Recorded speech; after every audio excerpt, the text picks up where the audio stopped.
functionalism. No one has ever seen a society. All they can ever see is small parts at work, different times in different places. The nearest anyone could come would be to observe a small community, preferably with what seems to be a simple way of going about their everyday life. It should then be possible to work out what the importance of the things these people do is to the way their community works. Some anthropologists, who themselves come from industrial societies, have undertaken studies of pre-industrial societies still in existence. Among the best known is A.R. Radcliffe Brown. A central part of the way he observed these pre-industrial societies was his belief that social activity, if it was recurrent, must be functional to the working of that community. In other words, an observable pattern of group activity must help maintain the life of that community. It must have a function. If, for example, a group of people are regularly observed sitting around smoking pipes communally, this activity may function to bind together or integrate the group as a community and reinforce the values of friendliness and cooperation. If the men taking part in this activity are elderly, then it may be one way of maintaining their social power and a respect for age. In this way, a wider picture of how society works can be built up. Like many sociologists before him, Radcliffe Brown made great use of what is called the organic analogy in his examination of the way societies work, though this idea really comes from Herbert Spencer and was also used by Emile Durkheim. Alright, so what we are saying is we cannot look at society as a whole. Therefore, all we can do is look at small groups within it and draw conclusions from those things. And Radcliffe Brown starts off this whole idea of, if you are looking at a society and something is done again and again and again within that society, it has some value within that society, and that value is the function that activity has. So with the smoking of pipes, that may be a way for everybody to come together, to discuss things, to talk things through in a relaxed atmosphere. If you look at societies today, okay, let's look at Dubai as our society. Maybe then going shopping is a function of Dubai, and it's a huge part of life. There are numerous malls, there are, you meet your friends there. You don't necessarily go shopping, but visiting the mall is a big part of your life because there are lots of other things you can do there too. So what function does that have for society?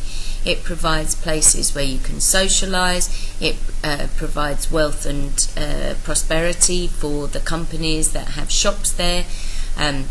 It gives you a way of using up your expendable cash in a way that you feel is going to be good for you, so that you maybe become a part of the fashion culture, or whatever it may happen to be. But this is the perspective that we're looking at, okay, a functionalist perspective. What is the function of this action or activity that goes on? So, Emile Durkheim was a French sociologist who did much to establish sociology as a discipline, particularly with his works such as Suicide. He emphasised the importance of examining society as a whole and the role of the collective conscience. He strongly influenced the work of Talcott Parsons and the development of American structural functionalism. Okay, so French himself, but this idea of collective conscience, that as a group of people we all agree on the way to do something or the reason for doing something, that it is seen as a positive thing for the society. The organic analogy. The idea behind the organic analogy is that societies can be compared to the way a biological organism works. Someone who had no idea how the body works might find from slicing a human apart that there were various organs inside that made humans work. The heart functions to pump blood around the veins and arteries. The kidneys clean the blood. The intestines are involved in digestion, and so on. Each organ has a function which contributes to the working of the greater whole. So too with society. where the organs might be the family, education, the system of religion, work, etc.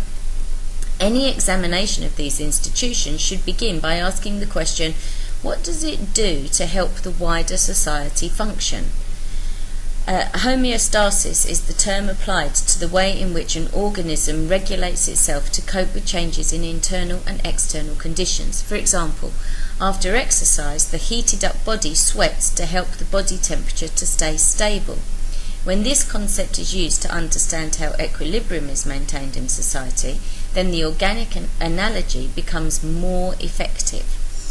So, if we're comparing society to a human body, we need to look at the parts and what each of those parts do to improve the society as a whole, in the way that the parts of the body help to improve the function of the body.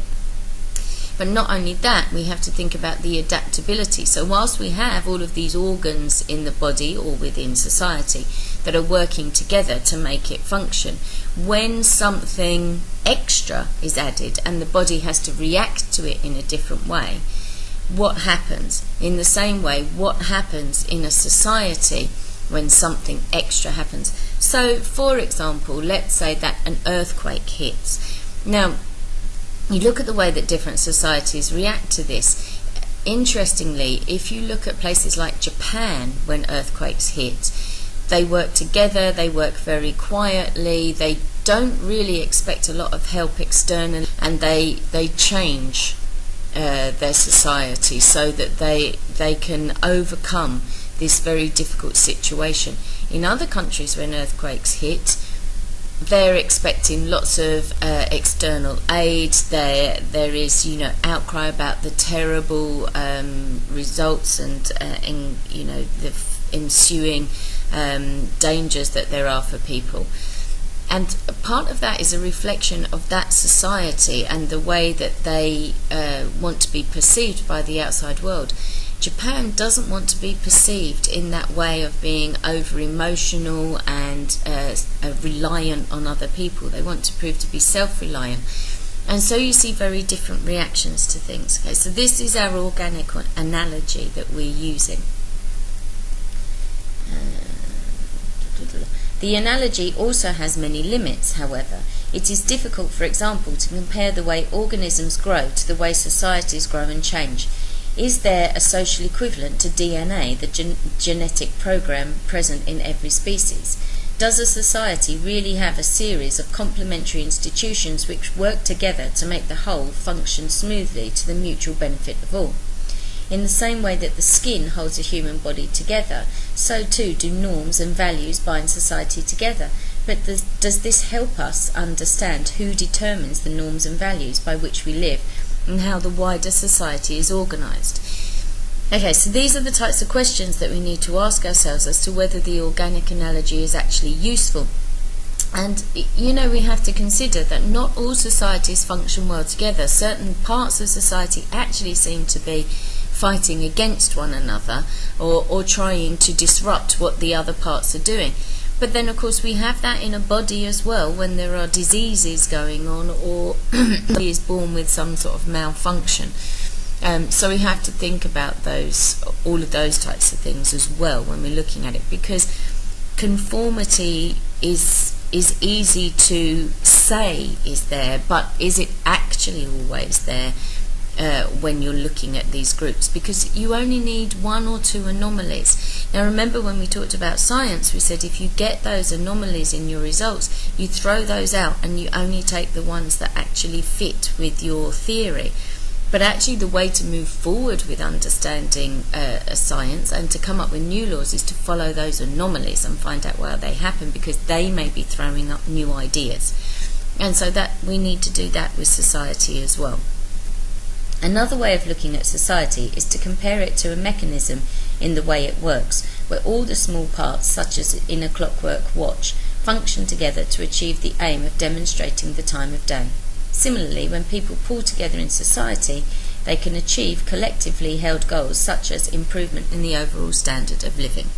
Okay, simple stuff. Parsonian functionalism. This is close to Talcott Parsons' view of the way society functions, and in the 1950s and 1960s, Parsonian functionalism was virtually the dominant paradigm in sociology. The model of society he put forward has been subsequently heavily criticised, but it is important to understand how his model of society worked in order to understand the criticisms. Okay, so remember again when we went back to when we were talking about science, we talked about a paradigm. That's the accepted way of seeing things. And Talcott Parsons' view of society became the accepted view, particularly in American society in the 50s and 60s. Parsons argues that any society has 4 functional needs or prerequisites that need to be met for it to survive. These are adaptainment, integration, and latency.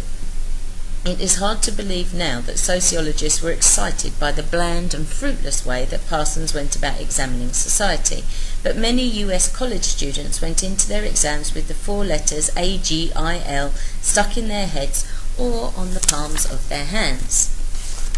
Very naughty, we would never do that. Okay, so Talcott Parsons was an American sociological theorist and leader of the functionalist school that dominated American sociology from the 1940s to the 1960s. In his famous work, The Social System, Parsons tried to show how consensus based on shared values is essential to social order. The stratification system is crucial in maintaining consensus in society. Okay, so he's a functionalist, so he wants consensus in the things that he is talking about and the way that he is examining everything. So they then would have given Parsons' view that, firstly, all societies must have ways of adapting to change, whatever that change might be. They must have social aims that everyone wants, which help the society determine the direction it's going in.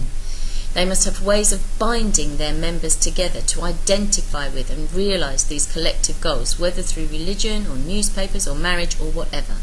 And there must be a way in which a society's way of living can survive through generations of people.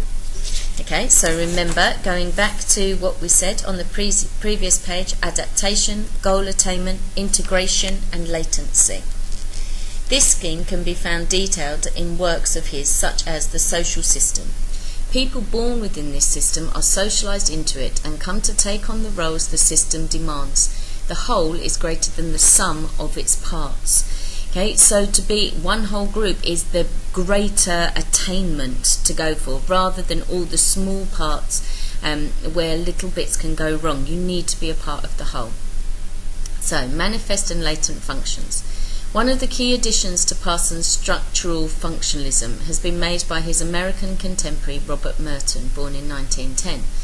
This is the distinction between manifest and latent functions. A manifest function is evident when an institution achieves the goal it clearly intended. For example, the way a family socialises its young, or the way a religion converts somebody, or the way a workplace gets somebody to turn up on time and do the job they're asked to do. A latent function would be an unintended consequence of an aspect in society. No one commits a crime with the deliberate intention of revealing the boundaries of normative behaviour to the rest of society. Nevertheless, a latent function of their criminal behaviour is to demonstrate the limits of socially acceptable behaviour. Okay, so what he's saying is that we may do things thinking there is a reason behind them, but there are other parts of functionalism that come out of that, and that's latent, that's hidden. Okay, latent just means under the surface, waiting to erupt. So, criticisms of functionalism. One of the most frequent criticisms of the functionalist perspective is of a logical problem it embraces. If something in society is recurrent, functionalists say that it must be meeting a need. But how do we know that this need exists? Because of the phenomenon that we observe? It exists because it exists, and it is because it is. In philosophy, this type of going nowhere argument is known as a tautology. Okay, so the argument doesn't go anywhere. We say, right, this is a function of society. It's here because it helps society to move forward. But what critics of functionalism would say is, no, We only know it's there because we've applied it into the phenomenon. So actually, it just exists. It doesn't exist because it has a function. It just exists. So we're going round and round and round in our argument. So this becomes our tautology. Secondly, because it focuses on the way in which different members of society integrate and work in harmony around a value consensus, functionalism lacked any real power to explain social change. One concept that attempts to overcome this is Merton's use of the concept of dysfunction, the way in which some aspects of society work against its overall harmony and consensus. Functionalism leans heavily towards describing society in a stable condition and seems to emphasize the status quo. Inequality is inevitable. Poverty is inevitable. The media reflect all views. Women are domestically orientated. Marriages are happy. Functionalists such as Parsons and Merton appear to be using their own middle-class, middle American view of the world and saying this is what society is like. So if as a sociologist we're looking at these things, what happens when you see parts of society that aren't fitting in with this consensus? Now, that's where functionalism doesn't really answer those questions, and that's why it can be criticised so heavily, because there are many societies where these functions that we're being told are really important to establishing a society aren't working or are used in different ways. And whilst Merton talks about dysfunction, and our most famous dysfunctional family, if you like, are the Simpsons, because let's use a cartoon version, but I'm sure we can think of many other famous dysfunctional families.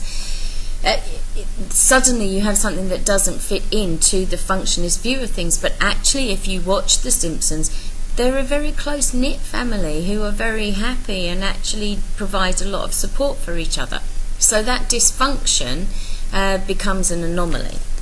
Functionalism should not be dismissed too quickly, however.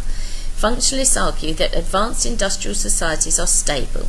People too do seem to have faith in their political system in a democracy. Industrial conflict is diminishing, and the major political parties are competing for the same middle ground. It is not difficult even now to make a strong case for arguing that a value consensus exists in advanced societies. Yes, we've heard the criticisms of functionalism, but we can't just dismiss it. We can't say it's wrong. Overall, they've got it wrong and they don't know what they're talking about. It does have a lot to say, so don't reject functionalism outright. Find the positives in it and find the things that we can say that it actually does do to help understand society. Because if you want stability in society, those things that functionalism are talking about are actually good things to have. So maybe that's where societies are evolving towards.